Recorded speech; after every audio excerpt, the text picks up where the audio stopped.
আমের রাজ্য চাঁপাইনবাবগঞ্জ। আমরা এখন চাঁপাইনবাবগঞ্জের মহানন্দা ব্রিজ থেকে সামনের দিকে যাচ্ছি। সামনে কাউসার বাজার, দুই পাশে আমের বাগান। এখান থেকেই পুরো বাংলাদেশে আম যায়। মূলত রাজশাহীতে কোনো আম পাওয়া যায়নি, যা আম গাছ আছে সব চাঁপাইনবাবগঞ্জে এবং আমের রাজধানী।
চাঁপাইনবাবগঞ্জের মহানন্দা ব্রিজের থেকে সকালবেলা ৩৫ মিনিটের ছোটোখাটো একটি রাইড শেষে চলে আসলাম ঐতিহাসিক ছোট সোনা মসজিদে। ছোট সোনা মসজিদের প্রধান প্রবেশ পথের উপরে স্থাপিত শিলালিপি থেকে জানা যায় ১৪৯৩ থেকে ১৫১৯ সালের মধ্যে সুলতান হুসাইন শাহর শাসনকালে জনৈক মনসুর ওয়ালি মোহাম্মদ বিন আলী ছোট সোনা মসজিদটি নির্মাণ করেন। প্রচলিত আছে একসময় মসজিদের গম্বুজগুলো সোনা দিয়ে মোড়ানো ছিল এবং সে কারণেই মসজিদটি সোনা মসজিদ হিসেবে পরিচিতি পায়। আর বাংলাদেশ ভারত সীমান্তের কাছে ভারতে আয়তনে বড় আরেকটি সোনা মসজিদ থাকায় এই মসজিদটি সকলের কাছে ছোট সোনা মসজিদ নামে প্রসিদ্ধ হয়।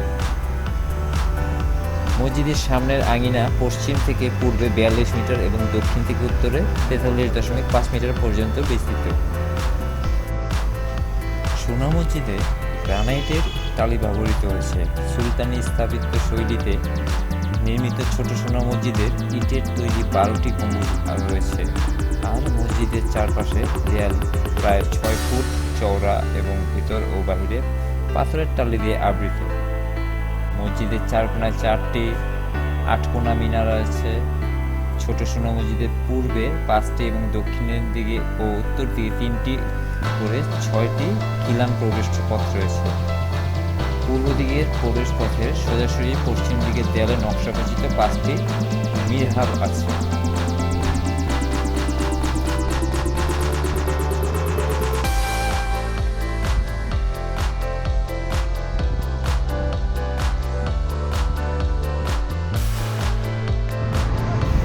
ছোট সোনা মসজিদ ঘোরা শেষে এবার আমাদের গন্তব্য হচ্ছে খুনিয়াদিঘি মসজিদ, যা ছোট সোনা মসজিদ থেকে প্রায় 2 থেকে 3 কিলোমিটার দূরে। আমরা অলরেডি চলে এসেছি সেই খুনিয়াদিঘি, যা অনেক ঐতিহাসিক এবং বড় অনেক। চলে আসলাম খুনিয়াদিঘি মসজিদে। খুনিয়াদিঘি মসজিদ বাংলাদেশের একটি প্রাচীন ও ঐতিহাসিক স্থাপত্য নিদর্শন। স্থানীয় মানুষের কাছে প্রাচীন এই মসজিদটি রাজবিবি মসজিদ এবং চামচিকা মসজিদ নামে সুপরিচিত। কথিত আছে 1450 থেকে 1565 খ্রিস্টাব্দে গৌড় রাজধানী থাকাকালীন সময়ে খুনিয়াদিঘি মসজিদটি নির্মাণ করা হয়। খুনিয়াদিঘি মসজিদের দৈর্ঘ্য 62 ফুট এবং প্রস্থ 42 ফুট। টেরাকাটা ও ইটের নকশায় অলঙ্কৃত মসজিদের পিলার ও কার্নিশে পাথরের ব্যবহার লক্ষ্য করা যায়। মুঘল স্থাপত্য শৈলীতে নির্মিত খুনিয়াদিঘি মসজিদের মূল বর্গাকৃতির কক্ষের প্রতিটি বাহুর দৈর্ঘ্য 28 ফুট। মসজিদের দেয়াল প্রায় 60 ফুট চওড়া, ফলে প্রচণ্ড গরমেও মসজিদের ভিতরের পরিবেশ শীতল থাকে।